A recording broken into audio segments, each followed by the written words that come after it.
안녕하세요. 역사 돋보기입니다. 한국사의 모든 전쟁들 중 가장 최근에 일어난 대규모 전쟁은 6.25 한국전쟁입니다. 사실상 우리가 살고 있는 현 대한민국은 6.25 한국전쟁을 기점으로 제대로 시작했다고 할 정도로 그 의의가 여러모로 중요하고 우리가 꼭 알아야 하는 전쟁입니다. 그래서 역사 돋보기의 전쟁사 6.25 전쟁 시리즈를 준비해봤습니다. 해방 후 38선을 기점으로 이북은 소련정이, 이남은 미군정이 실시되면서 분단의 조짐이 생겨났습니다.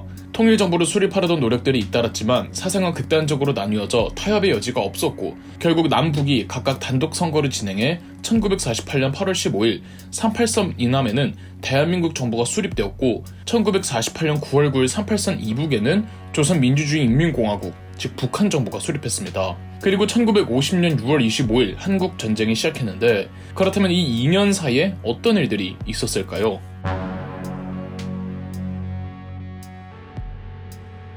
우선 대한민국 정부가 수립되면서 1948년에서 49년 사이 미군정을 위해 남한에 주둔하고 있던 주한미군이 공식적으로 철수하였습니다. 1950년 1월에는 당시 미국의 국무부 장관이었던 딘 애치슨이 소련과 중국의 사회주의 진영 확대에 맞서 극동아시아에 미국 중심의 자유주의 진영의 최후 방어선을 발표를 했는데요. 흔히 애치슨 라인이라고, 이 방어선에는 필리핀과 일본까지만 들어가고 대만과 한반도는 빠져있던 겁니다. 이는 소련과 북한이 봤을 때 미국이 남한을 포기한 게 아닌가 하는 오해를 살 수도 있겠죠.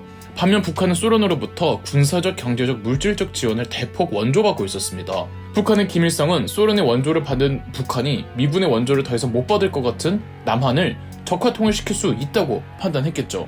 그런데 정확히 한국전쟁을 주도한 주체가 김일성이 스탈린을 설득해서인지 스탈린이 김일성에게 시켰는지는 해석이 분분합니다. 현재 한국은 김일성이 주도했다는 쪽에 쏠리고 있고 미국은 스탈린이 사주했다는 쪽을 믿고 있답니다. 여하튼 이러한 국제적 배경 하에 북한은 비밀리에 전쟁 준비에 돌입했으며 한국전쟁이 터지기 전에도 위도 38도선 부근에서는 소규모 국지전은 끊이질 않고 계속 일어나고는 있었습니다. 남한의 대한민국 정부도 북한이 대규모 전면전을 일으킬 거라고는 생각을 못했을 거예요. 이런 상황에서 1950년 6월 25일 새벽 4시 대규모 인민군이 38선을 넘었습니다. 옹진 반도에서부터 개성, 전곡, 포천, 춘천, 양양 등 11개 지점에서 4, 5만 정도의 북한군 선봉대가 90대가 넘는 전차로 기습해왔습니다. 작전명 폭풍이었죠. 이때는 토요일에서 일요일로 넘어가는 주말 새벽, 심지어 전쟁 발발 하루 전날 모내기 시즌이라 이 비상 경계령을 해제하고 농사일을 도우라는 지시에 따라 꽤 많은 사병들이 휴가를 나가 있는 상태였습니다. 더군다나 브라질 월드컵 시즌이라 전 세계가 월드컵에 집중하고 있던 약간의 방심하는 찰나에 북한이 남침을 해온 거죠.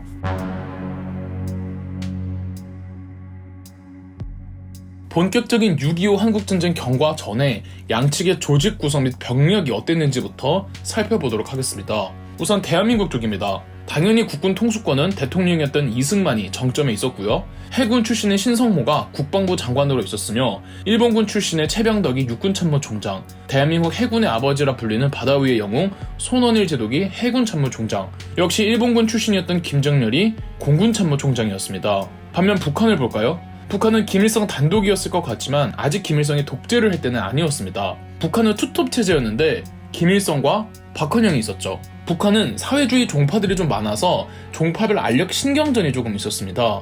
북한 수립 당시에는 크게 세 가지 계파, 중국 공산당 지지를 받는 연안파, 소련의 지지를 받는 소련파, 그리고 국내 기반의 남로동파가 있었습니다. 김일성은 소련파, 박헌영은 남로동파였는데 북한의 첫 국가 수반 최고인민회의 상임위원장은 연안파 출신의 김두봉이었지만 김두봉은 허수아비에 불과했고 실권은 김일성과 박헌영이 쥐고 있었으며 북한의 남침 역시 김일성의 단독 작품이라기보다는 김일성과 박헌영의 공동 작품이었습니다. 김일성은 적화 통일을 하면 박헌영을 몰아내고 권력을 독점할 수 있다고 생각했고 박헌영은 기반이 남한이었던 만큼 북한이 남침을 하면 남쪽에 있는 남로당들이 일제히 걸기하여 오히려 김일성을 몰아낼 수 있다고 생각했습니다. 두 사람의 동상이몽이었죠. 조선인민군 총사령관은 최용덕이었는데 정작 최용덕은 남침에 회의적이었다고 합니다. 그렇다면 양측 병사 수와 무기를 한번 비교를 해볼까요? 6.25 전쟁 개전 당시 기준 국군의 경우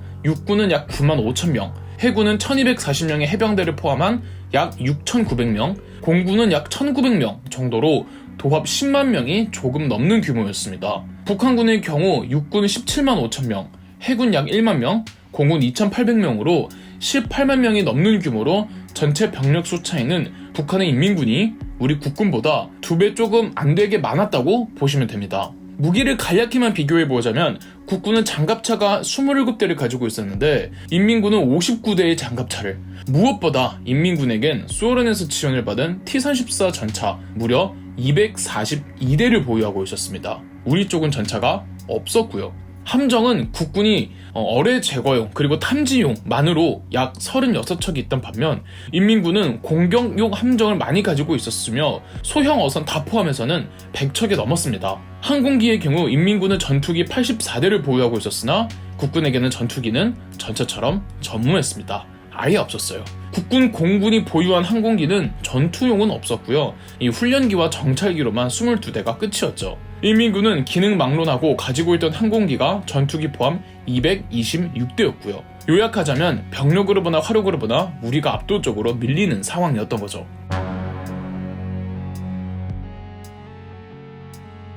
미국의 트루먼 대통령은 한국 시간으로 26일 새벽 4시에 유엔 안전보장이사회를 열어 북한에게 무력행위를 즉각 중단하라는 의안을 채택합니다. 물론 CR도 안 먹혔고 38선 넘어선 서부전선과 동부전선에서 치열한 전투가 오가고 있었습니다. 한국 전쟁에서 서부전선이라 함은 경기도 일대, 동부전선이라 함은 강원도 일대를 생각하시면 되는데요. 북한군의 전력은 이랬습니다. 서부전선에서 경기도 북부를 통해 서울로 진격하고 동부전선에서 강원도를 뚫고 쭉 내려가 경기 남부로 우회한 뒤 서울의 남쪽을 진격해 서울을 위아래로 포위할 생각이었습니다. 우선 서부전선 쪽을 보면은 개성과 파주 문산 쪽은 백선엽 장군의 제1사단이 맡고 있었는데 말씀드렸던 것처럼 병사 상당수가 휴가를 나가 있는 상태라 병사 수가 부족했고 그래도 계속 증원을 받으면서 28일까지 4일간 싸우지만 압도적인 북한군의 진격에 밀리다가 임진강 방어선을 적에게 내어주고 백선엽 대령은 시흥에서 집결하라는 지시와 함께 철수를 명령합니다. 6월 28일에 북한군이 김포와 서울, 강서, 양천구까지 진입합니다. 의정부 쪽에서는 국군 7사단이 항전을 하고 있었는데요. 주로 의정부, 동두천, 포천이 주요 격전지가 되었습니다. 국군 7사단은 26일 회심의 반격을 시도했지만 T-34 전차에 맞게 실패하고 27일경 의정부를 빼앗깁니다. 27일에 국군 7사단이 의정부에서 무너지니까 파주에 있던 제1사단도 28일에 철수 지시를 내릴 수밖에 없었던 거죠. 그런데 동부전선인 강원도에서는 의외의 선전이 있었습니다. 서울을 포위하기 위해서는 서부전선보단 동부전선에서 북한군이 기동력을 내세워야 했는데 춘천 홍천에선 국군 6사단이 있었습니다. 6사단은 소양강을 방어선으로 큰 성과를 보이며 항전하고 있었습니다. 그러나 역시 T-34 전차가 투입되자 밀릴 수밖에 없었습니다. 대전차포도 안 먹혔다고 하죠? 이때 심일 소위가 엄청난 활약을 하는데요. 특공대 5명만 이끌고 그냥 수류탄이랑 화염병만으로 적의 전차로 뛰어들어 전차 포탑에 던져 전차를 파괴해버린 겁니다. 자주포 3대도 격파했는데 덕분에 적의 진군에 차질을 빚게 해 시간을 지연시킬 수 있었죠. 이 공으로 심일 소위는 중위로 진급합니다. 육군 제6사단은 춘천, 홍천에서 결국 충주로 후퇴하지만 29일에서 30일까지 버티며 엄청난 시간을 벌어주었죠. 사상자만 국군은 400명인데 인민군은 2000명이었다고 해요. 이 춘천 전투로 북한의 작전이었던 서울 포위는 좌절되었고 서울에서 피난을 갈 수 있는 시간을 벌어주었습니다. 개전 3-4일 서부전선과 동부전선에서의 싸움은 어차피 이기는 전투는 아니었고 그래도 며칠간 시간을 벌어준 의미 있는 싸움이었습니다. 하지만 결국 서울은 함락되고 마는데요.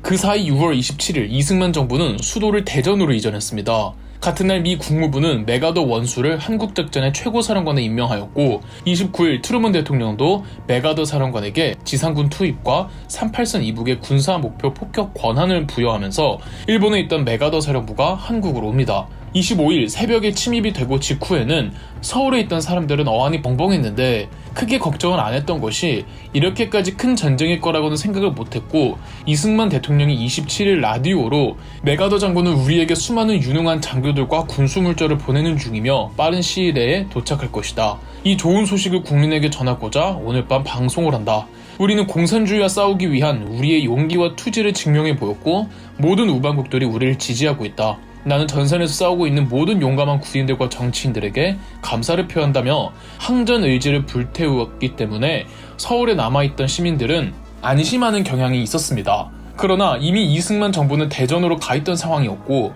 28일에 북한군이 현 서울의 강서구와 미아리까지 내려오자 포성과 총성을 듣고는 서울 시민들이 불이 나게 서울을 빠져나가려고 했습니다만 이 북한군이 한강을 못 넘게 한다며 국군이 당시에는 한강 인도교로 불리던 한강 철교를 아직 피난민들이 다 빠져나가지도 않은 상황에서 폭파시켜버립니다. 한강 인도교 폭파 지시는 최병덕 육군 참모총장이 내린 명령이었으며 최병덕 자체적인 판단이었는지 이승만 대통령이 시킨 일이었는지는 논란이 많습니다. 확실한 건 최병덕 육군 참모총장이 무능했다는 건데 이미 국군이 의정부를 탈환했다는 허위 보고를 이승만 대통령에게 보고하기도 했고 메가더가 최병덕 참모총장과 작전회의를 하는데 워낙에 감도 없고 생각해놓은 한강 방어 작전도 딱히 없고 답답한 소리만 해대자 메가더가 직접 이승만에게 최병덕 해임을 제안해왔다고 합니다. 6월 30일 육군 참모총장은 최병덕에서 정일권으로 교체되었습니다. 6월 28일 북한군은 서울 강북을 점령했고 이때부터는 한강 방어선 전투가 벌어집니다. 서울 다음 목표는 누가 봐도 수원이었고 수원으로 가려면 시흥과 안양을 거쳐야만 했습니다. 시흥지구 전투사령관 김홍일 소장이 한강 강변을 따라 방어선을 구축했고 29일 메가더가 한강 방어선을 시찰하죠. 28일부터 7월 3일까지 한강 방어 작전이 전개됐는데요. 이 강북을 빼앗겼을 때 이미 서울은 함락된 것은 다름없었는데 그래도 국군이 6일간을 버틴 것은 아주 오래 버틴 것이었습니다. 한강 폭이 세계의 다른 강들 폭보다 꽤 넓은 편에 속하기 때문에 방어하기 유리했죠. 훗날 백선엽 장군이 김홍일 장군님이 없었다면 일찌감치 전쟁은 끝났을 것이라는 말도 했습니다. 단 북한군이 한강 철교를 수리하고 전차를 보내자 이 전차에는 장사가 없었습니다. 7월 3일 서울이 완전히 함락되었고 서울에 남아있던 사회 각계 대표 및 거물들은 모조리 체포되어 즉각 처형, 인민재판 혹은 납북되었습니다. 인민군이 서울대 병원에 들이닥쳐 병원 안에 있던 의료진 포함 환자들과 환자의 가족들까지 무참히 살해한 일도 있었습니다. 이 사건이 서울대 병원 학살 사건으로 인민군은 시체를 창경궁 앞에서 소각해버렸습니다. 희생자 수는 정확히 알기 어렵다고 합니다. 그 사이 7월 1일 이승만 정부는 부산으로 출발, 7월 2일 부산에 도착합니다. 같은 날 국군 공군은 미군으로부터 F-51 전투기 10대를 인수받습니다. 공군 최초의 전투기였죠.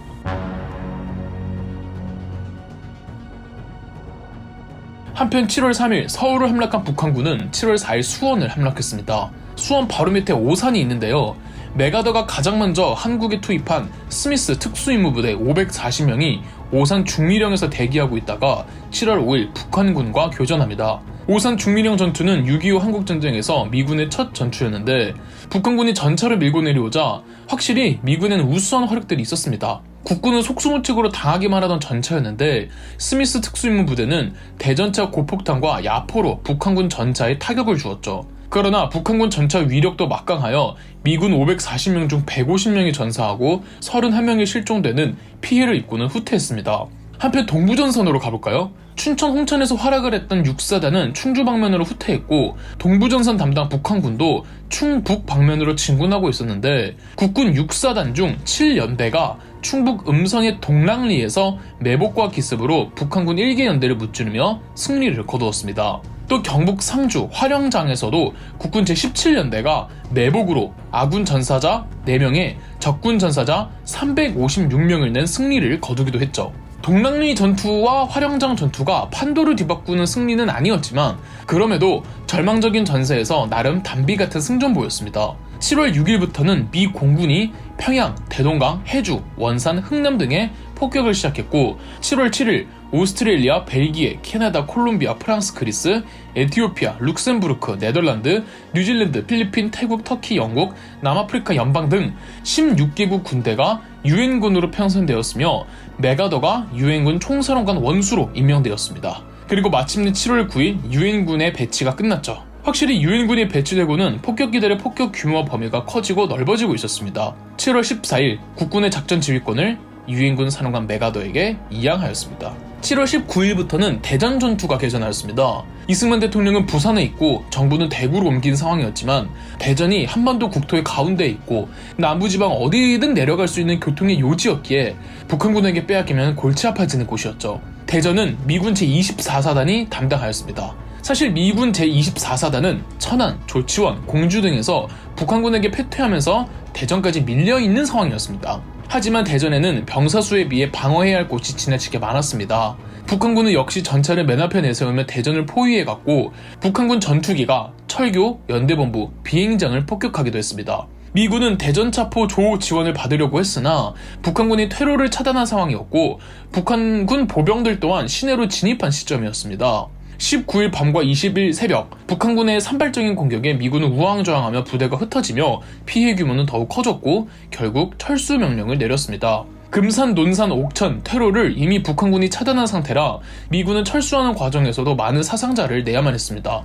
사단장과 연대장까지도 현장에서 싸울 정도로 전투는 치열했고 미군 제24사단 4,000명 중에 1,100명이 전사합니다. 사단장 윌리엄 D는 포로가 되어버리고요. 대전을 잃고 전세는 확실히 불리해집니다. 이 경기도를 통해서 내려온 북한군은 대전 점령 후 7월 23일 금세 전남까지 내려왔고 강원도에서 내려오던 북한군은 충북과 경북 일대까지 내려옵니다. 이처럼 7월 말이 되면 낙동강을 기준으로 그 바깥은 전부 북한군의 점령 지역이 됩니다. 6월 25일에 개전을 했으니 한 달 만에 낙동강 이북 전체를 다 내어준 거죠. 그나마 미 공군 폭격기들이 활약을 하고 있었고 8월 1일 국군과 유엔군은 낙동강을 최종 방어선으로 형성했습니다. 8월 18일에는 부산에 공식적으로 임시 수도로 삼았습니다. 이제 낙동강이 뚫리면 더 이상의 방어선은 없었습니다. 무조건 낙동강을 사수해야 하는데 설령 사수를 한다고 해도 어디까지나 방어에 성공하는 것일 뿐 그것이 반격으로 이어진다는 보장은 없잖아요. 상황은 대단히 절망적이었습니다. 최후 방어선이란 말은 이 낙동강 라인이 마지막 전선이고 여기가 뚫리면 더 이상의 희망은 사라진 채 우리의 패배로 전쟁이 끝이 난다는 의미였고 북한군 입장에서는 이 강 하나만 넘으면 전쟁에서 승리하고 적화 통일이 되기 때문에 공격하는 쪽이나 수비하는 쪽이나 모든 걸 다 쏟아 부어야만 했습니다. 전쟁을 유리하게 이끌어가려면 낙동강을 넘어서 다시 올라가 서울 수복하고 북한까지 점령해야 전쟁에서 이기면서 승리하는 거잖아요. 그런데 지금 당장 낙동강 방어도 겨우겨우 막는 바닥에 가뜩이나 당시 남한의 영토는 고작 경상남도에 불과하고 나머진 전부 북한에게 먹힌 상황에서 치고 올라간다? 현실적으로 말이 되지 않았죠. 이 사태를 타개할 수 있는 유일한 작전, 메가더 유엔군 총사령관은 북한군의 보급을 차단해버릴 수 있는 상륙작전을 고안합니다. 상륙작전을 고안해내더라도 그것을 계획하고 준비하는 과정이 순식간에 뚝딱 되는 게 아닙니다. 상륙작전을 한창 준비하는데 낙동강 방어선이 뚫리면 도루묵이죠.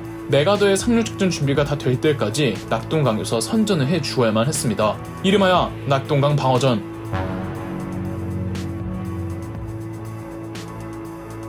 저번 편에서 말씀드린 대로 낙동강 전투는 북한군 입장에서도 사활을 걸어야 했습니다. 낙동강도 지형적으로 방어에 좋기 때문에 잘 버티고 있었는데 북한군도 이젠 작정하고 공세를 펼쳐야 했습니다. 북한군은 경북 칠곡 방면에서 낙동강을 뚫기로 하며 그곳에 부대를 집중시켰습니다. 당시 칠곡 방면에는 국군 1사단과 미 27년대와 23년대가 있었죠. 북한군은 제1, 3, 13, 15사단을 동원했습니다. 북한군 제3사단은 칠곡의 외관 쪽으로 들어오려고 하자 8월 3일 우선 국군이 외관 철교를 폭파시켜 적군의 진군을 저지했습니다. 북한군 제15사단은 칠곡의 북쪽에서 산을 타고 남하하려고 했는데 국군 1사단 15연대가 항전하지만 369 고지를 빼앗기고 말았습니다. 하지만 1사단 12연대가 다시 369 고지를 탈환하죠. 한편 칠곡의 남쪽 부근에서도 북한군 제3사단이 치고 들어오는데요. 8월 9일에서 13일 미 1기병사단이 금무봉에서 치열하게 싸우면서 금무봉도 사수할 수가 있었습니다. 북쪽의 369 고지, 남쪽의 금무봉도 진입을 실패하자 북한군은 칠곡의 다부동 쪽에 집중하기로 했습니다. 국군 제1사단의 사단장이었던 백선엽은 다부동을 지키기 위해 낙동강과 칠곡의 산세와 고지를 고려하여 Y선을 구축했습니다. 흔히들 낙동강 Y방어선이라고 하죠. 주된 격전지는 다부동으로 들어갈 수 있는 유학산과 수암산이 되었는데요. 정말 치열했습니다. 8월 13일에서 23일 약 열흘간 밤낮 할 것 없이 주요 고지들을 뺏고 뺏기는 상황이 반복되었습니다. 23일을 끝으로 인민군이 유학산 수암산에서 퇴각하면서 방어에 성공합니다. 우리 측 전사자가 1만 명, 인민군 전사자가 1만 7천 명 정도이니 양측의 피해가 막심한 혈전이 펼쳐졌다고 보시면 됩니다. 특히 유엔군 폭격기들의 융단 폭격이 크게 활약을 했습니다. 유학산 수암산 방면에서 공세가 실패하니까 북한군은 칠곡의 동쪽으로 크게 돌아서 다부동으로 진격하려고 했습니다. 북한군 제13사단이 천평 계곡 쪽으로 전차를 동원하며 진군합니다. 이에 질세랴 미군도 전차를 동원했고 천평 계곡에서 북한군의 T-34 전차와 미군의 M26 퍼싱 전차의 맞대결, 6.25 최초의 전차전이 벌어졌고 승자는 미군. 2차 세계대전 때 전차전으로 이골이 난 미군이었는데 전차 대 전차로 지겠습니까? Mi-16 퍼싱 전차의 화력이 마치 볼링공과 같다고 해서 천평 계곡을 볼링엘리라고 부르는데, 그래서 이때의 전차전을 볼링엘리 전투라고도 부릅니다. 볼링엘리 전투로 북한군은 전차 9대를 잃었고 북한군의 포병 연대장이 국군에 귀순하기까지 하죠. 여기까지가 다부동 전투인데, 다부동 진입에 실패한 북한군은 작전을 변경해 칠곡에서 다부동을 점령하지 않고 곧장 부산으로 진격하려고 했습니다. 북한군은 9월 1일부터 제1사단을 동원해 칠곡, 가산을 통해 부산으로 남하시키려고 했지만 유엔군이 가산에서 북한 인민군의 남하를 저지하고 있었습니다. 2주간 가산에서 접전이 오가고 있는데 9월 15일 북한 인민군이 결국은 가산을 포기하고 후퇴합니다. 왜 포기했을까요? 9월 15일 유엔군이 인천 상륙 작전에 성공해서였습니다.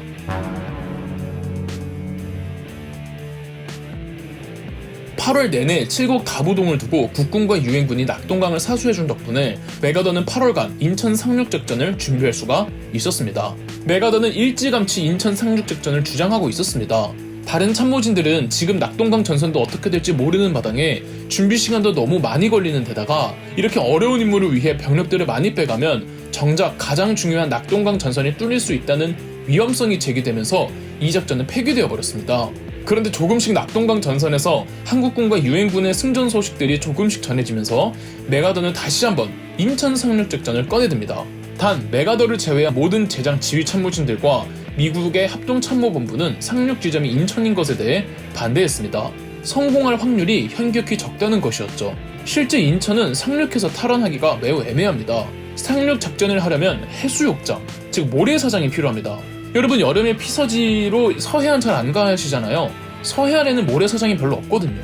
좋아요. 어차피 동해안에 상륙할 수는 없고 무조건 상륙 작전을 감행하려면 서해안에 해야 하니까 그건 불리하되 전제 조건으로 깐다고 해도 인천 바다는 조수 간만의 차가 너무 큰 곳 중 한 곳입니다. 자칫하면 갯벌에 배들이 전부 빠져버려서 기동 불가 상태가 되어버리죠. 자칫이 아니라 그럴 가능성이 더 높았습니다. 더불어 해안선이 너무 복잡하고 인천 앞에는 월미도섬 때문에 작전함들의 기동에도 매우 불편했죠. 끝이 아닙니다. 인천의 해안가는 방어하기가 굉장히 좋은 지형입니다. 설령 상륙에 성공한다고 하더라도 북한 인민군이 열심히 방어하면 상륙으로만 끝이 나버릴 수 있다는 거죠. 이 모든 걸 감안해서라도 작전을 굳이 해야 한다면 정말 많은 병력과 선박이 필요한데 그럴 수 있는 여건이 도저히 안 된다는 거였죠. 참모진과 합동참모본부에서 메가더에게 반대할 때 모든 가능성을 따져서 계산을 해보니까 인천 상륙작전의 성공 확률은 5000분의 1이었다죠. 그래서 대안으로 나온 상륙 지점들이 군산, 평양 바로 밑에 남포, 평택이었습니다. 일단 평양 바로 밑에 남포는 낙동강 본부와 너무 거리가 멀고 평양 바로 밑이라 너무 위험해서 아웃. 평택은 반대로 상륙군이 투입되어야 할 서울이랑 너무 멀어서 아웃. 제일 가능성이 높은 건 군산이었습니다. 이 군산은 낙동강 본부라도 가까워서 준비 시간도 덜 들고 해안 지형이나 조차가 그나마 안정적이어서 상륙하기 어렵지 않았습니다. 단 군산은 역시 서울로부터 너무 멀었고 군산에 상륙해도 전술 효과가 크지 못하다는 것이었습니다. 무조건 인천 상륙 후 한강으로 투입시켜야 북한군의 허리와 병참을 끊어버릴 수가 있었죠. 메가더는 혼자서 오로지 인천만을 고집을 했고 결국 최종 결정권자였던 메가더에 의해 8월 오퍼레이션 크로마이트, 일명 인천 상륙 작전이 결정되었습니다. 작전 날짜는 9월 15일. 인천에 성공적으로 상륙하기 위해서는 북한군의 시선을 돌릴 필요가 있었습니다. 아닌 게 아니라 북한 참모진과 중국 공산당 측에서도 분명 유엔군이 상황을 타파하고자 상륙 작전을 감행할 것이라고 거의 확신에 차고 있었습니다. 다만 어디에 상륙할지를 두고 고민을 했는데 일부 장교들은 인천을 정확하게 예측하기도 했습니다. 북한군의 시선을 돌리기 위해 유엔군은 해안가를 따라 서해안, 동해안 등지에 공습을 계속 퍼붓습니다. 그래서 군산, 삼척, 영덕의 장사리, 함경남도 신포 등지에 의도적으로 9월 초에 일부 부대들을 계속 파병시킵니다. 시선 돌리는 작전은 사실상 미끼가 되는 작전인데 영덕의 장사리에서는 학도병들이 투입되어 가슴 아픈 학생 전사자들이 많이 나오기도 했습니다.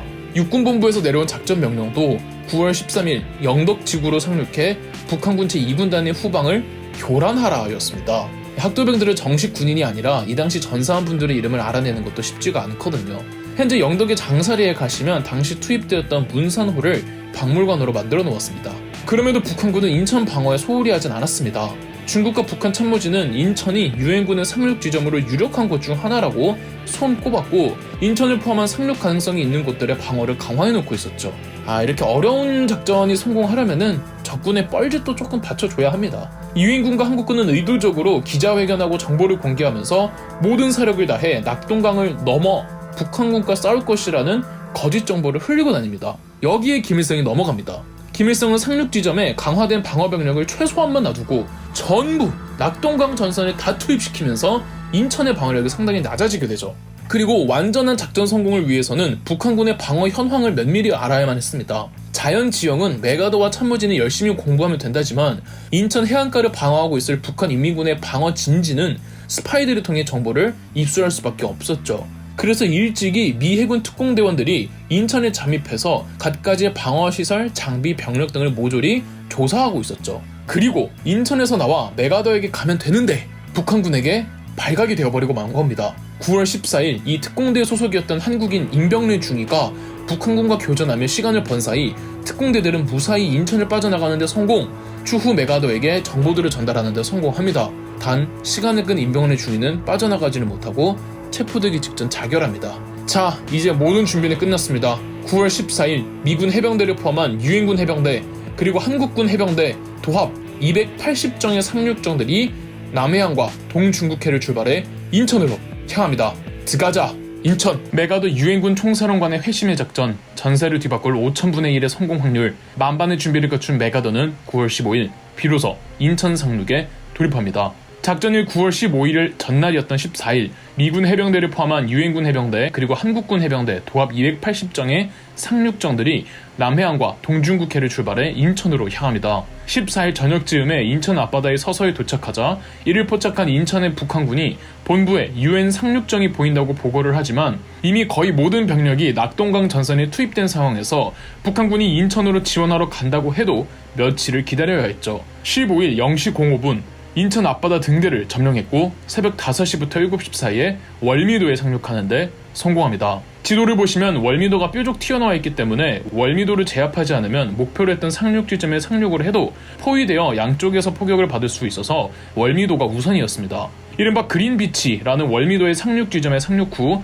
오전 10시경 월미도를 완전 점령합니다. 오후 2시부터 지금의 인천 북항이 있는 레드비치와 지금의 신포역이 있는 곳 블루비치 양 방면에서 상륙을 시도하죠. 김일성의 판단 미스 덕에 방어가 그렇게 심하지 않아 상륙 후 북한군의 저항이 그다지 심하지 않았고 다음날 16일이 되면 인천을 완전하게 수복합니다. 상륙 작전 때 국군의 해군 참모총장 손원일 제독은 직접 소총을 들고 현장에서 싸웠다고 합니다.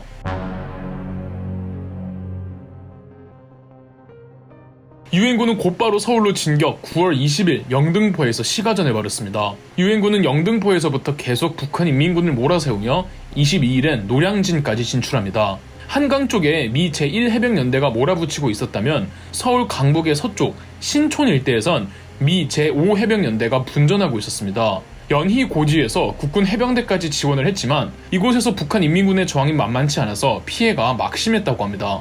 스미스 해병대 사단장이 연희고지에서 막혀버려서 마포 방면으로 부대를 빼려고 했는데 현장 지휘관이 연희고지를 고집했고 9월 23일 26명만이 연희고지를 탈환합니다. 그러나 탈환한 건 연희고지뿐이었고 아직 여러 고지들이 남은 시점에서 더 이상의 진군은 어려웠답니다. 대신 한강 쪽에서 계속 진군 중이었습니다. 국군 제17연대도 이태원 쪽에 투입되어 한강 방면에 유엔군과 함께 진격해 9월 26일엔 남산을 점령합니다. 그리고 곧바로 서울 중심부로 진격해 시가전을 펼친 결과 마침내 9월 27일 중앙청에 태극기를 개항했고 9월 28일 서울을 완전 수복하였습니다. 다음날 9월 29일 서울 중앙청 앞에서는 이승만 대통령과 메가더 사령관이 환도식을 가졌죠. 서울 수복 전 인천 상륙 작전 소식이 전해졌을 때 낙동강에 있던 북한군에겐 그간 싸우던 곳 모두 포기하고 전부대 철수 지시가 떨어졌죠. 보급로와 태강로가 전부 차단되었기 때문에 철수도 목숨 걸고 철수를 해야 했습니다. 칠곡의 가산에서 부산으로 내려가던 부대는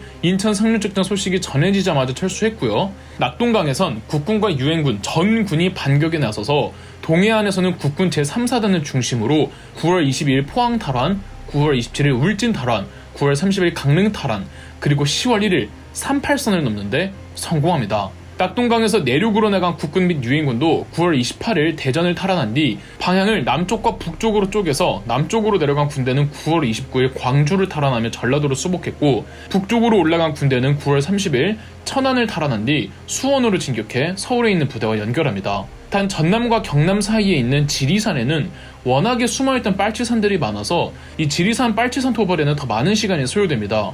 김일성과 함께 북한을 이끌어가던 박헌영도 이 전쟁에 자신이 있던 게, 북한군이 남쪽으로 어느 정도 치고 들어가면은 이 남한에 있는 자신의 기반이었던 남로단계 빨치산들이 일제히 들고 일어날 줄 알았습니다. 실제 남한이 이 낙동강 이남까지 밀렸을 때 산에 숨어있던 남로단계 빨치산들이 나오기는 했지만 무슨 봉기를 일으킬 정도로 큰 활약을 하지는 않았습니다. 그 배경엔 한국전쟁 발발 전 좌우 이념 대립이 극심했을 때 제주 4.3 사건과 여순 10월 사건을 겪으면서 이승만 행정정부는 대대적인 남로당 색출 및 소탕 작업에 나섰습니다. 워낙에 그 강도가 세서 남로당이든 아니든 민간이든 누구든 다 희생됐기 때문에 남로당 빨치산들이 다 지리산으로 숨어버렸고 그 위세가 흐트러진 상태였었거든요. 그래서 북한군이 내려와서도 별다른 큰 힘을 보태주지 못하고 그냥 부자들 인민재판하기만 했답니다. 인천 상륙작전 이후에는 다시 지리산 안으로 숨어버렸고요.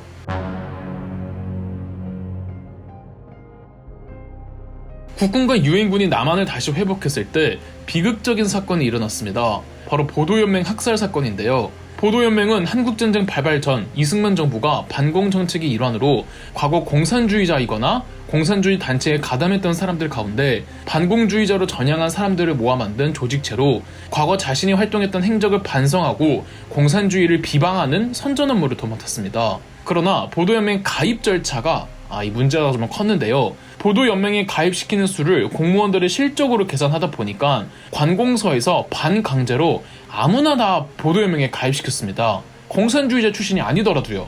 심지어 10대 학생들도 있었습니다. 쌀이나 밀가루 등을 무료로 배상해 줄 테니 사인만 하라고, 사인만 하면 애국하고 먹을 거 준다고 하니까 수많은 사람들이 그 명부에 자기 이름을 사인한 겁니다. 그게 보도연맹 가입자인 줄도 모르고요.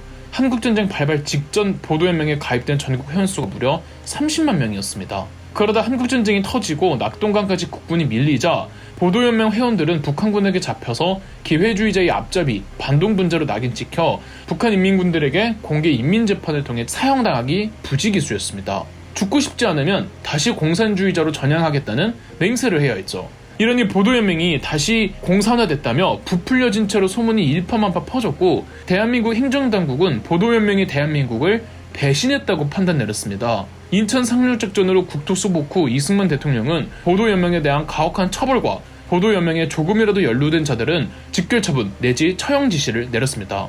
보도연맹은 북한인민군에게 붙은 배신자들이라는 이미지가 퍼져나갔고, 안 그래도 전쟁 때문에 북한인민군과 공산주의자들에 대한 증오감에 불타던 사회적 분위기 속에서 전국적으로 보도연맹 회원들에 대한 끔찍한 대학살이 재앙되었습니다. 그러나 보도연맹 가입 과정에서 무리한 실적 올리기 경쟁으로 인해 공산주의와 아무런 연관이 없는 사람들이 태반이었고, 이 사람들 다 아무런 재판 없이 야산에 끌려나가 총살당했습니다. 그리고 보도연맹 회원이 아니어도 민가에서 그저 마음에 들지 않는 사람들, 개인적 원한을 가지고 있는 사람들을 보도연맹으로 몰아가 무고한 민간인들도 조사 과정 없이 무차별적으로 죽어나갔죠. 이렇게 무작위로 민간인들을 학살했기 때문에 누가 어디서 얼마나 어떻게 처형당했는지는 지금까지도 완벽하게 알아낼 수가 없습니다. 신원이 파악 가능한 희생자들은 극소수입니다. 유골이 발견되어도 주인을 알 수가 없죠. 10대 학생들과 어린아이들까지도 있었고요. 이 사건이 보도연맹 학살 사건입니다. 지금까지 조사를 끝내 유골도 찾고 파악한 보도연맹 희생자 수는 약 5,000명 정도이고, 파악을 할 수 없는 희생자 수는 약 10만에서 20만 명으로 추산하고 있습니다.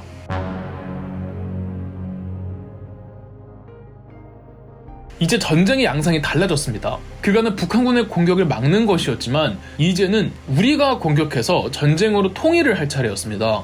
10월 1일 메가더는 김일성에게 항복을 요구했지만 김일성은 도리어 중국의 마오쩌둥에게 파병을 요청했습니다. 한편 동해안에서는 이 38선을 도파한 국군 3사단이 양양, 고성을 거쳐 10월 8일에는 원산 전투가 시작되었고 10일 원산을 점령하는 데 성공합니다. 서부전선과 중부전선에서도 10월 7일 국군 4개 사단이 38선을 돌파했고 10월 9일에는 유엔군도 북진을 개시했습니다. 유엔군의 북진이 다소 늦어진 건 유엔군 파병의 목적은 방어였지 공격을 위해서가 아니라는 여론에 따라 논쟁이 좀 있었거든요. 10월 11일에 김일성이 북한군에게 죽을 때까지 싸우자고 북한군에게 최후 저항명령을 방송합니다. 그리고 본인은 신의주 쪽으로 튀죠. 여차하면 중국으로 도망칠 수 있게요. 10월 12일 국군 1사단이 해주를 점령했고요. 10월 14일 척준경의 고향으로 유명한 황해도 곡산을 점령합니다. 원래 국군 1사단 목표는 황해도가 끝이었거든요.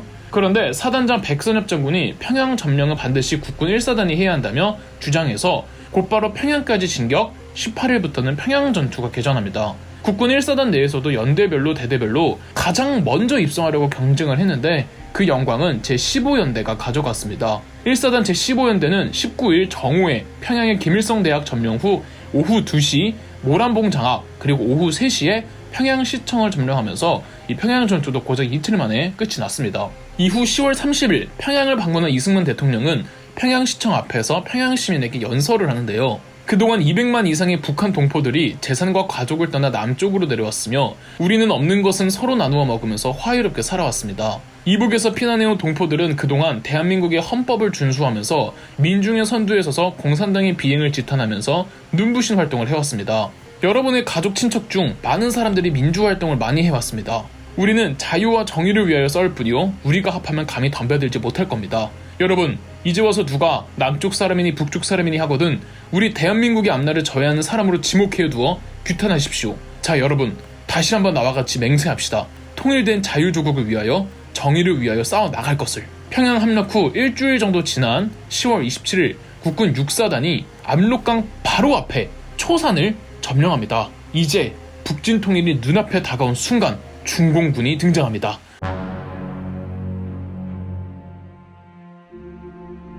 압록강의 그 어마무시한 중공군을 본 국군과 유엔군은 당황하여 초산을 점령하자마자 곧바로 빠르게 후퇴했습니다. 한반도 거의 최북단 10월 말이라는 맹추위에 초산을 점령한 국군 6사단은 산악행군을 하며 후퇴했습니다. 국군 6사단이 어딥니까? 6.25 전쟁 처음 터졌을 때 동부전선 춘천과 홍천에서 북한군 기습 맹공을 막아내며 북한군 작전을 좌절시켰던 부대 아닙니까? 국군 6사단은 질서정연하게 피해를 최소화하며 후퇴했습니다. 그런데 미군이 과연 중공군의 압록강 도강을 모르고 있었을까요? 2차 세계대전 때 정보전에서 세계 최강이었던 미국이 다 알고 있었습니다. 그런데 중공군에 대한 데이터베이스가 없었습니다. 그간 미국이 인지하고 있던 중국군은 장제스의 국민당 군사였죠. 그런데 이번엔 마오쩌둥의 중공군이란 말이죠. 중국 군대는 일본 군에게 패배만 하던 군대라는 인식 때문에 가뜩이나 공산당 군대이니 메가더는 중공군을 매우 얕봤으며 언젠간 중국이 북한을 지원할 수도 있겠다라는 생각은 누구나 할 수 있었어요. 단 그 정도 규모일 줄은 몰랐던 거죠. 중공군 사령관 팽더화이가 지휘하는 중공군의 수는 무려 27만 명이었습니다. 평양을 점령했던 백선엽 장군의 국군 1사단은 평안북도 운산까지 진군해 있던 상태였습니다. 운산에서 기습적인 총성과 포성의 교전을 하였는데 다행히 북한군인 줄 알았으나 잡아온 포로를 보니 중공군이었던 겁니다. 심상치 않음을 감지한 미군도 2개 연대를 10월 30일 운산에 보냈고 중공군도 운산에 집결하더니 11월 1일 운산에서 대규모 전투가 벌어졌습니다. 전세가 불리하자 미군의 사단장은 철수 지시를 내렸습니다만 중공군의 공격은 매서웠습니다. 국군 1사단 15연대가 미끼가 되어주었음에도 몇몇 부대는 철수에 성공했지만 몇몇 부대는 큰 피해를 받았습니다. 미끼가 되어준 1사단 15연대야 말할 것도 없고요. 국군 1사단과 미 제1기병사단은 청천강까지 후퇴하는데 만약 청천강을 중공군에게 빼앗기면 곤란했습니다. 전쟁에서는 언제나 강이 방어선 역할을 해주기 때문이죠. 인근 평안남도 개천군에서 국군 7사단도 중공군의 공격을 받았으나 11월 2일 국군 7사단이 비호산을 사수하며 방어에 성공했습니다. 중공군이 비호산에서 막힌 덕분에 청천강까지 내려오질 못했고 천만다행으로 청천강을 방어선으로 구축할 수가 있었죠. 국군과 유엔군은 청천강을 따라 평안북도에서는 박천, 태천, 영변을, 평안남도에선 안주, 개천, 덕천을 방어하며 이른바 청천강 전투가 개전했습니다.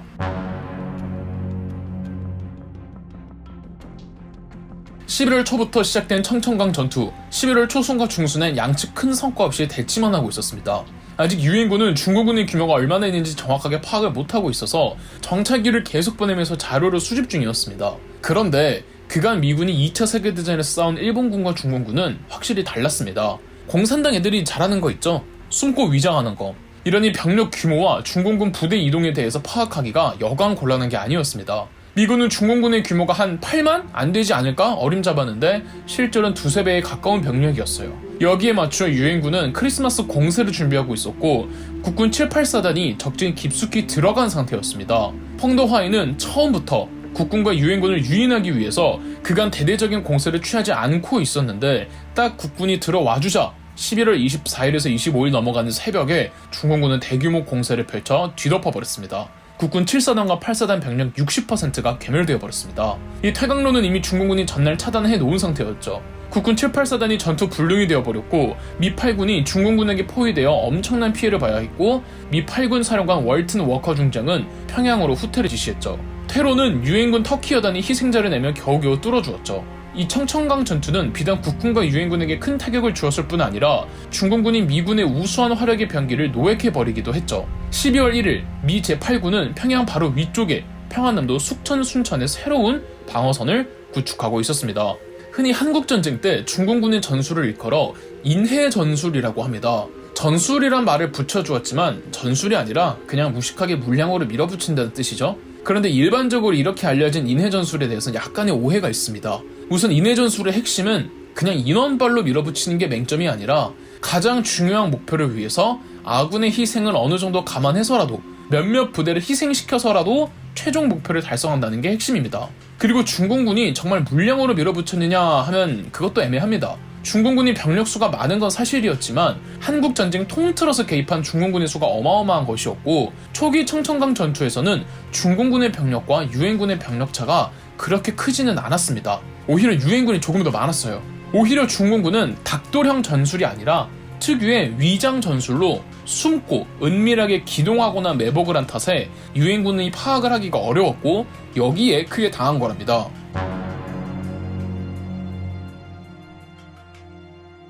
이제 동부전선으로 한번 가볼까요? 동해안으로 따라 10월 1일 가장 먼저 38선을 넘은 국군 3사단, 10월 10일에 원산을 점령하고 10월 17일 함흥까지 점령합니다. 평양 수복 이틀 전이었죠. 10월 하순부터 중공군이 배치되어 있던 곳은 압록강이었습니다. 압록강을 넘어 남아있기에 중공군과의 대결은 이 평안도 청천강에서 이루어졌던 거죠.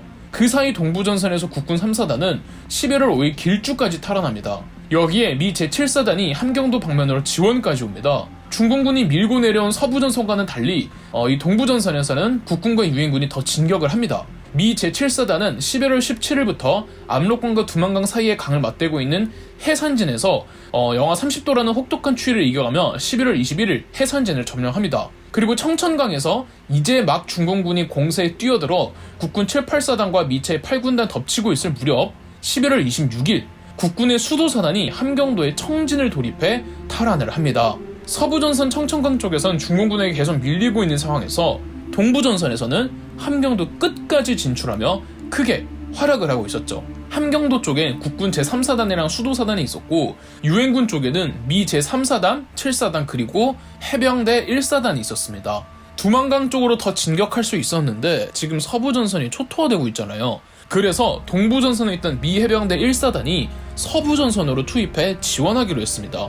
그리고 미 제7사단이 후방에서 해병대 1사단을 엄호해주기로 했고요. 함경도에서 청천강으로 넘어가려면 개마고원을 지나쳐야 하는데 지금 11월 말입니다. 해발고도 1200m에 얼마나 춥겠습니까? 이 미 해병대 1사단의 움직임에 마오쩌둥은 깜짝 놀랍니다. 미 해병대 1사단은 미국 해병대에서 최정예 부대입니다. 이런 부대가 서부전선에 지원하면 골치 아파지니 마오쩌둥은 숭수론에게 미 해병대 1사단 격파 지시를 내립니다. 미 해병대 1사단이 개마고원의 장진호라는 대호수에 이르렀을 때 11월 27일 중공군이 장진호를 포위해버립니다. 11월 27일 바야흐로 세계 3대 동계전투로 손꼽히는 장진호 전투가 일어나는 순간이었죠. 한국전쟁 통틀어서 가장 추운 전투였죠. 이 미군의 폭격기가 폭격을 해주었는데 중공군은 매복해 있다가 주로 야간에 기습했기 때문에 큰 소득이 없었습니다. 그리고 미군은 2차 세계대전 때 중부 유럽이나 태평양에서 싸웠기 때문에 이런 추위는 생전 겪어보질 못한 추위였습니다.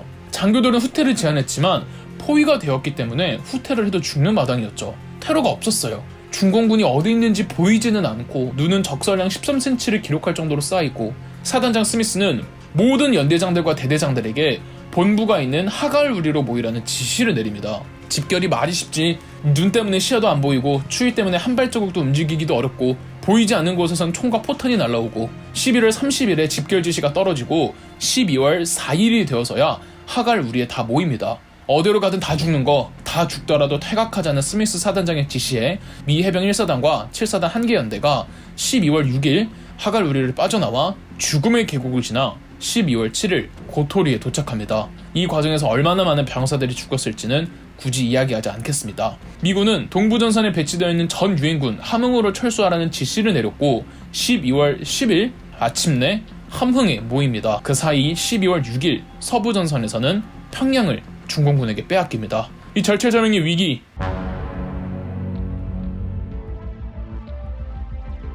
흥남에서 철수할 인원은 그저 병력만 있진 않았습니다. 병력 10만 명에 민간인 9만 8천 명, 그리고 1만 7,500대의 차량과 35만 톤이 넘는 물자를 수송하는 대규모 철수 작전이었죠. 배 여러 척을 동원해서 철수를 진행할 예정이었는데 민간인들이 너무 많이 몰린 겁니다. 당시 민간인들은 부산으로 가지 않으면 전쟁에 휘말려 다 죽을 거라는 확신에 찬 두려움이 있었다고 하네요. 철수작전으로 200척이 동원되었지만 문제는 준비한 배로는 도저히 민간인들을 수용할 수가 없어서 미군은 민간인들을 많이 싣지 않으려고 했다는 거죠. 이때 국군의 김백일 장군이 군단장 에드워드 알몬드한테 가서 이 피난민들을 버리면 국군은 철수하지 않고 여기서 남아 죽을 때까지 싸우겠다고 합니다. 이때 큰 활약을 한 사람이 있었는데 바로 20살의 에드워드 알몬드 통역병 현봉학 박사였습니다. 배들 전부 차례차례 출항하는데 당시 항해사의 회고에는 부두에는 배를 타지 못한 사람들이 아우성이었습니다. 선두 쪽이 문을 닫을 때는 미처 배 안으로 들어가지 못한 피난민이 문 사이에 끼어 허덕이다가 바다에 떨어지기도 했습니다.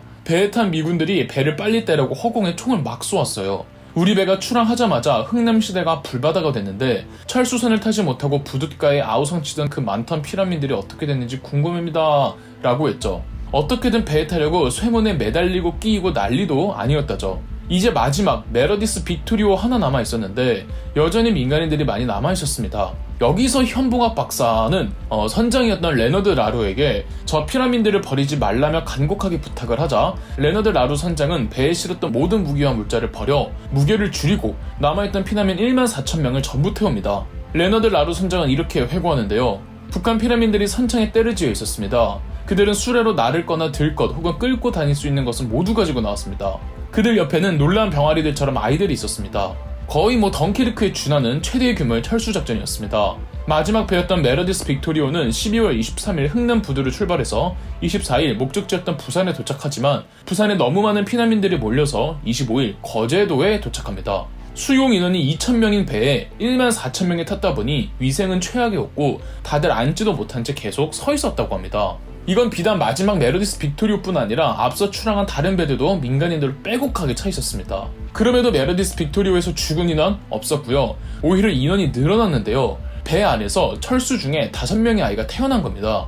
훗날 메러디스 빅토리오는 단일배로 가장 큰 규모의 구조작전을 수행했다는 기록으로 기네스에도 등재됩니다. 한편 중공군과 북한군은 계속 남하를 했는데요. 함경도를 지나 강원도에선 다시 한번 국군 3사단이 춘천, 홍천에서 북한군의 공격을 잘 막아내고 있었습니다. 북한군의 유격 게릴라 전술을 다 막아냈는데 마지막 12월 31일 중공군이 가세한 힘으로 결국 춘천과 홍천을 빼앗깁니다. 비슷하게 임진강 파주에서 이번에도 국군 1사단이 중공군과 임진강 사수전을 벌였는데요. 이른바 중공군의 신정공세라고 1월 1일에 대규모 공격 지시를 내립니다.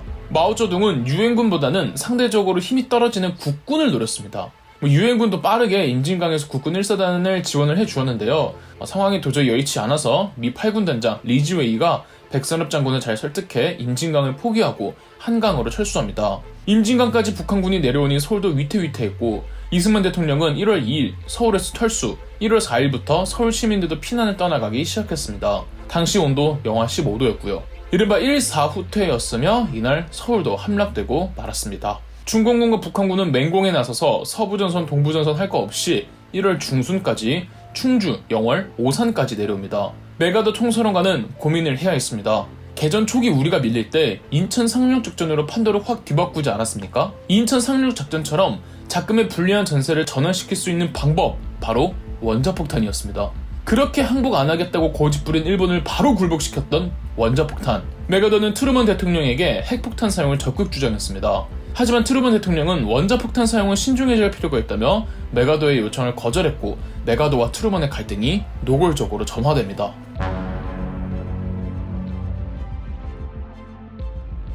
일사 후퇴 때 일어났던 끔찍한 전쟁에 비극 사건이 하나 더 있습니다. 바로 국민 방위군 사건인데요. 후퇴에 앞서 유엔군과 국군의 고민거리가 두 가지가 있었습니다. 첫째, 국군 병력이 너무 없다. 둘째, 다시 중공군과 인민군에게 남한 영토를 빼앗기게 되면 아까운 대한민국 청장년들을 인민군에게 빼앗긴다. 그렇다면 아직 중공군과 인민군에게 남한 영토를 빼앗기기 전에 국군이 먼저 병력으로 활용 가능한 인력들을 군대화하면 병력도 보충되고 아까운 인력을 적군에게 빼앗길 일도 없겠죠. 정식 군인은 아니기 때문에 이들을 제2국민병이라고 불렀고, 제2국민병으로 이루어진 부대가 바로 국민방위군이라는 이름의 부대였습니다. 국방부에서 이 국민방위군 모집을 한다고 공고를 내리자 정말 많은 수의 사람들이 몰렸습니다. 한데 잠시나마 북한 인민군 치하에 있어 봤던 사람들이고, 원치 않던 인민군에게 합류해 강제적으로 국군과 싸웠던 이 사람들 입장에서는 지금 딱 봐도 유엔군과 국군이 밀리는 바당에 그때의 악몽이 또 일어날 바에야 차라리 군인이 되어 싸우는 편이 더 낫다고 생각했죠. 중공군의 진격 속도가 너무 빨라서 빨리 서울 경기 지역의 청장년들을 모아다가 이 지역의 청장년 세대들을 다 소개해버려야 했죠. 그렇게 모인 국민방위군이 무려 60만 명이었고, 국민방위군 사령관은 우익청년단체 대한청년단의 단장 김윤근, 방위군의 부사령관은 우익계열 독립군 출신의 유니컨이었습니다. 이 창덕군 후원에서 출발한 국민방위군은 정식적인 병사들이 아니었던 터라 국방부는 우선 이들을 위험지대인 서울 경기 지역에서 빼내고 기초 군사 훈련을 시켜야 해서 후방의 훈련소로 이동합니다. 그렇다면 이들을 인솔할 현장 장교들을 붙여줘야 하잖아요. 인솔자들은 정식 장교들이 아닌 그저 우익 청년단체에서 활동하는 사람들 가운데 갑자기 장교직위가 하사된 비전문 장교들이었고, 그 수도 매우 적었습니다. 국민방위군 사람들은 사실상 본인들이 알아서 지정된 후방의 훈련소로 가야만 했습니다. 차량 지원 없이 후방까지 맨발로 걸어가야만 했고, 심지어 주요 교통로는 유엔군이 작전상 차단할 수밖에 없어서 산과 등 매우 험한 길을 통해 가야만 했습니다. 날은 추운데 보급된 옷들도 없었고, 2인당 한 장의 가마니가 끝이었고, 식량조차 지급되질 않았죠. 왜 이렇게 됐을까요? 우선 처음 국민방위군 기획 단계에서 국방부는 예산안 편성이 되지도 않은 채 기획안을 통과시켰습니다. 국민방위군을 관리할 예산을 부랴부랴 만들어서 그 조달 과정도 급하게 구축하다 보니 그 예산이 중간에서 수도 없이 많이 새어 나갔던 겁니다. 특히 사령관이었던 김윤근과 부사령관 유니컨의 주머니로 들어갔죠. 횡령한 예산이 그 당시 돈으로도 무려 50억 원이 넘었습니다. 국민방위군 전체의 20%가 중간에 추위와 배고픔으로 사망했으며, 사망자 수는 10만 명 정도라고 하지만 실제로는 더 될 것으로 보이며 사실 추산이 불가능합니다. 설령 도착한 나머지들도 도저히 사람꼴이 아니었고, 도착한 훈련소에서도 이들을 수용할 여건이 안 된다며 다른 훈련소로 보내버리기도 했죠. 이 대규모 인원이 전국을 돌고 거짓골을 하면서 이 군인이라고 하면서 밥을 빌어먹으니 목격담이 전국적으로 속출했고, 국방부에까지 항의 건의가 빗발쳤던 겁니다. 신성모 국방부 장관과 김윤근 사령관은 국민방위군 운영에 아무런 문제가 없다고 시치미를 떼지만 헌방사령대의 조사로 쉽게 이 비리들이 다 까발려집니다. 1951년 5월 국민방위군을 공식적으로 해산하기로 했고, 국민방위군 사건에 대한 실망으로 이시영 부통령은 자진사퇴를 했으며, 신상복 국방부 장관은 해임됐고 육군 참모총장까지도 교체되었습니다. 연이은 재판 끝에 주범인 사령관 김윤근, 부사령관 유니컨 등 5인이 공개 처형되었죠. 그럼 역사 돋보기였습니다. 저희 역사 돋보기가 멤버십 가입을 시작했습니다. 멤버십 가입을 해주신 분들 덕분에 영상 제작에 큰 도움이 되고 있습니다. 감사합니다. 영상 재미있으셨다면 구독과 좋아요, 알림 설정까지 해주시면 감사드리겠습니다.